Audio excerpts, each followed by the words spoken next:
ये उधमपुर की तस्वीर आप देख रहे हैं। उधमपुर में बच्चियां नकाब में थी, हाथ में तिरंगा लिए हुए।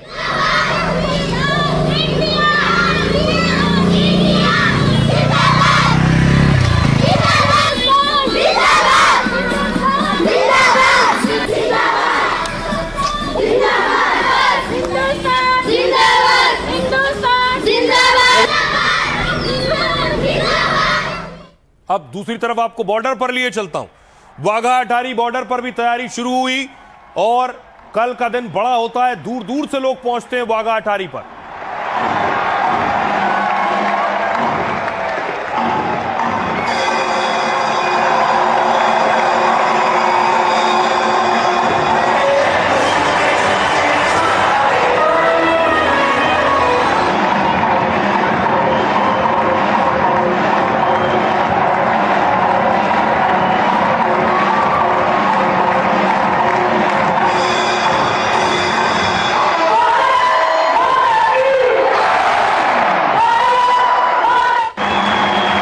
अब देखिए, भारत में सुरक्षा व्यवस्था भी चाक चौबंद कर दी गई है। ये 15 अगस्त से पहले आप देख रहे हैं सिक्योरिटी फोर्सेस, पुलिस वालों की जिम्मेदारी बढ़ गई है, चुनौती बढ़ गई है। हर चीज की जांच परख हो रही है और चेकिंग हो रही है, गाड़ियां हो, संदिग्ध वस्तु हो या कोई जगह हो।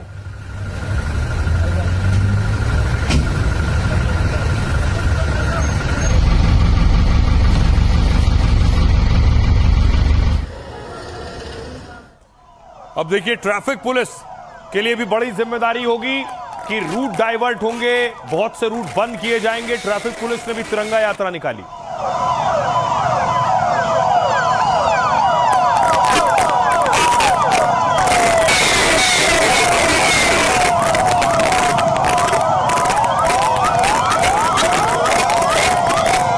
अब देखिए, सबकी नजर होगी दिल्ली पर।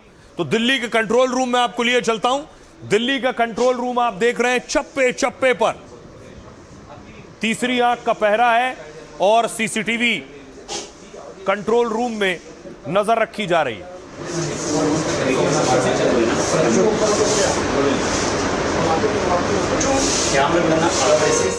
और देखिए जरा किस स्तर की तैयारी की गई है।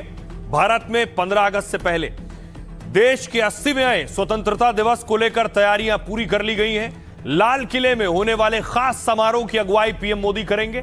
जैसे ही पीएम राष्ट्रीय ध्वज फहराएंगे, 21 तोपों की सलामी दी जाएगी। पहली बार लाल किले के समारोह में वंदे मातरम का सामूहिक गायन भी होगा।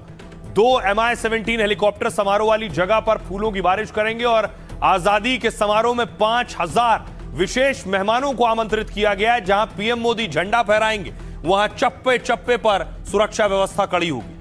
लाल किले और उसके आसपास 15,000 जवान तैनात किए गए। इनमें दिल्ली के पुलिस के साथ NSG अर्धसैनिक बल भी होंगे। 1000 से ज्यादा सीसीटीवी और ड्रोन कैमरों से निगरानी होगी, क्योंकि दिल्ली में 5 से ज्यादा जगहों पर बम की धमकी मिली थी। इसके अलावा लाल किले के अलावा सभी संवेदनशील इलाकों में भी पुलिस मौजूद रहेगी। स्पेशल सेल संदिग्ध गतिविधियों पर विशेष नजर रखेगी। जमीन के साथ यमुना खादर इलाके में भी सुरक्षा के विशेष इंतजाम है। यमुना नदी में नावों के जरिए लगातार गश्त की जा रही है, जिससे नदी के रास्ते किसी भी संदिग्ध गतिविधि को रोका जा सके। सुनिए जरा दिल्ली पुलिस क्या कह रही है इस पर। एंटी टेरर चेक्स करना, उसके एंटी टेरर रिस्पांस प्लान बनाना, क्राउड मैनेजमेंट करना, वीआईपी सिक्योरिटी, ये सारा एरिया सिक्योरिटी, ये सब हम लोगों ने एस्पेक्ट्स यहाँ पे ध्यान दिए हैं। और उसको लेके हम लोगों ने डिटेल में मैन पावर डिप्लॉयमेंट किया है, जिसमें कल हमारा 15 से 20 हज़ार मैन पावर यहाँ पे अलग अलग एजेंसीज की डिप्लॉय रहेगी। यहाँ हमें 2-3 हज़ार से ज़्यादा की हमने फोर्स ऑन ग्राउंड ट्रूप्स हमने यहाँ लगा रखे हैं। उसके अलावा टेक्नोलॉजिकली हमने बहुत ज़्यादा एडवांसमेंट्स किए हैं इस साल। तो एंटी ड्रोन सिस्टम्स पे भी हमने काफ़ी यहाँ पे काम किया है। कैमरा क्वालिटीज़ पे, जूमिंग क्वालिटीज़ पे हमने बहुत ज़्यादा काम किया है। और एक ओवरऑल एक सिक्योरिटी का छत्र सा बनाने की कोशिश की जा रही है, जिससे हमारा जो इवेंट है, जो राष्ट्रीय पर्व है, बहुत आराम से निकले। हमारे मेन हॉट स्पॉट एरिया हैं, जैसा कि ये गदौलिया और मंदिर के आसपास का एरिया, इस पर विशेष निगरानी रखी जा रही है। यहाँ के जो होटल्स हैं, मॉल हैं, इनकी भी चेकिंग की जा रही है। ड्रोन से भी मॉनिटरिंग की जा रही है। तो सभी जो सुरक्षा के उपाय किए गए हैं हमारे सोशल। पाकिस्तान में क्या हुआ? जश्न आजादी में भी पाक में फायरिंग और धमाके होते रहे। आजादी के 8 दशक बाद भी पाक में खून खराबे हो रहे थे, गोलियां चल रही थी। 13 और 14 अगस्त की रात जश्न आजादी में फायरिंग हुई। कराची में कई जगह जश्न के लिए हवाई फायरिंग हो रही थी। यही फायरिंग पाकिस्तानियों के लिए जानलेवा बन गई। पाकिस्तानी अखबार डॉन के मुताबिक अफसरों ने बताया कि कराची में हुई इस फायरिंग में एक महिला की मौत हो गई है और फायरिंग में 94 लोग घायल हुए, इनमें 17 बच्चे भी शामिल हैं। बलूचिस्तान में देखिए गृह मंत्री के काफिले पर हमला हो गया। मस्तूंग में मीर जिलालुल्लाह के काफिले पर गोलियां चलाई गईं और घात लगाकर हुई अंधाधुंध फायरिंग में गृह मंत्री बाल बाल बचे, लेकिन 3 सुरक्षाकर्मी समेत 6 लोग घायल हुए, जिनमें 2 गंभीर हैं। कोयटा में बलूच लड़ाकों ने सरकारी गैस पाइपलाइन उड़ा दी है। बलूचों ने विस्फोटक लगाकर रिमोट कंट्रोल से धमाका किया और इससे कई कस्बों और शहरों में गैस सप्लाई बाधित हो गई। इससे पहले यूनाइटेड बलूच आर्मी के प्रवक्ता ने दावा किया था, कहा था लड़ाकों ने बोलान में पाक सैन्य चेकपोस्ट उड़ा दिया है। इस हमले में 4 सैन्य कर्मियों की मौत हुई है और एक गंभीर है। इसके अलावा देखिए पाक के कब्जे वाले कश्मीर में भी लगातार विरोध हो रहा है। 14 अगस्त को पीओके में ब्लैक डे मनाया जा रहा है और पाक की आजादी के दिन पाकिस्तान अधिकृत जम्मू कश्मीर में आजादी की डिमांड हो रही है। ज्वाइंट अवामी एक्शन कमेटी के नेता अमान खान ने कहा, पाक सेना और पाकिस्तानी नागरिकों को पाकिस्तान अधिकृत जम्मू कश्मीर छोड़ना होगा। प्रदर्शनकारियों ने मुनीर आर्मी के खिलाफ मोर्चा खोल दिया, कहा न बिजली का बिल भरेंगे न पानी का पैसा देंगे, क्योंकि इन्हीं पैसों से वो हथियार खरीद कर हम पर जुल्म ढाते हैं। सुनिए पीओके से जो आजादी मांग रहे हैं पाकिस्तान से, वो क्या कह रहे हैं, सुनिए। मैं पूछना चाहता हूं पाकिस्तान के हुक्मरानों से, पाकिस्तान के बदमाश जर्नैलों से पूछना चाहता हूं कि 8 दाइयां हो गई हैं, 8 दाइयां। तुमने जम्मू कश्मीर से अपनी अफवाज निकालनी थी। कश्मीर के आवाम वो टाइम फ्रेम मांगते हैं, अफवाज कब निकालोगे? टाइम फ्रेम दो कश्मीर में से। और कश्मीरियों को जम्मू कश्मीर के शहरियों को वो राय का हक दिया जाए, वो इस्तिस्वाब राय दिया जाए, वो हक के हुदूद दिया जाए, जिसका मुतालबा जम्मू कश्मीर के शहरियों का 8 तारीख से जिसका मुतालबा है और जिसका वादा कायदे आजम से लेके शहबाज शरीफ तक जिसका वादा आपके हुक्मरानों ने हमसे किया। अब सोचिए जरा शहबाज शरीफ कैसे बोल रहे थे स्वतंत्रता दिवस के मौके पर और सिंधु जल की बात कर रहे थे। ये सलाल डैम की तस्वीरें आप देख रहे हैं, तिरंगे के रंग में रंगा है, तिरंगे की रोशनी में रंगा है। सलाल डैम ये वही डैम है जहां से पानी कभी ज्यादा छोड़ा जाता है तो पाकिस्तान में तबाही आ जाती है, पानी रोक दिया जाता है तो सूखा पड़ जाता है। सिंधु जल समझौता रद्द होने के बाद से भारत अपने हिसाब से बांध खोल रहा है और बंद कर रहा है, यही पाकिस्तान को साल रहा है। शहबाज शरीफ आज भी आजादी दिवस के दिन भी सिंधु जल समझौता और पानी की बात कर रहे थे।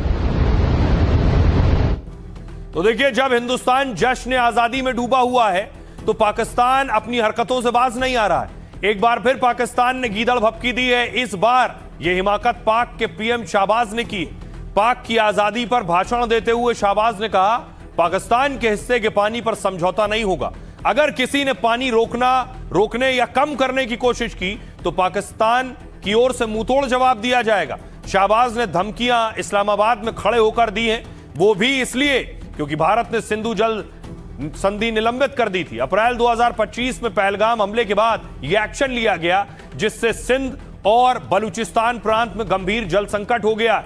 हालत यह है, करीब 10 करोड़ आबादी पर असर पड़ा है, किसानों को नुकसान हुआ है। जबकि बारिश में अचानक पानी छोड़ दिया जाता है तो पाक में बाढ़ आ जाती है, क्योंकि भारत ने पूर्व में चेतावनी दी और डेटा शेयरिंग बंद कर दिया और वहां नदियों का जलस्तर और जान माल का खतरा बढ़ गया और इसी वजह से बौखलाए पाक पीएम युद्ध की धमकी दे चुके हैं। पाक के मंत्री भी भारत के खिलाफ जहर उगल चुके हैं।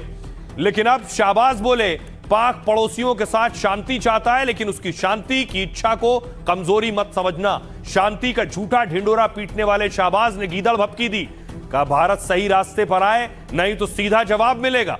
उन्होंने कहा कश्मीर पर पाक का रुख कभी नहीं बदलेगा। शहबाज ने एक बार फिर मुनीर की तारीफ में भी कसीदे पढ़ दिए। झूठा दावा किया कि मुनीर के नेतृत्व में पाक ने जीत हासिल की है। तो ये हाल होता है पाकिस्तान का। देखिए कभी डैम बंद कर दिया जाता है, कभी पानी खोल दिया जाता है। प्रदर्शन करने वाला एक बड़ा संगठन सीजेपी अब क्या करने वाला है? आप दीपके को देख रहे हैं, सीजेपी की नई तैयारी है, नए प्रदर्शन की तैयारी शुरू कर दी। 9 दिन से ये झारखंड में देवेंद्र महतो के साथ बात कर रहे हैं दीप के। जी, इसलिए ना मैं ज़्यादा दिक्कत हो गया। 9 दिन से वो हड़ताल में थे। अब आपको बताऊं कॉकरोच जनता पार्टी क्या करने जा रही है 15 अगस्त से।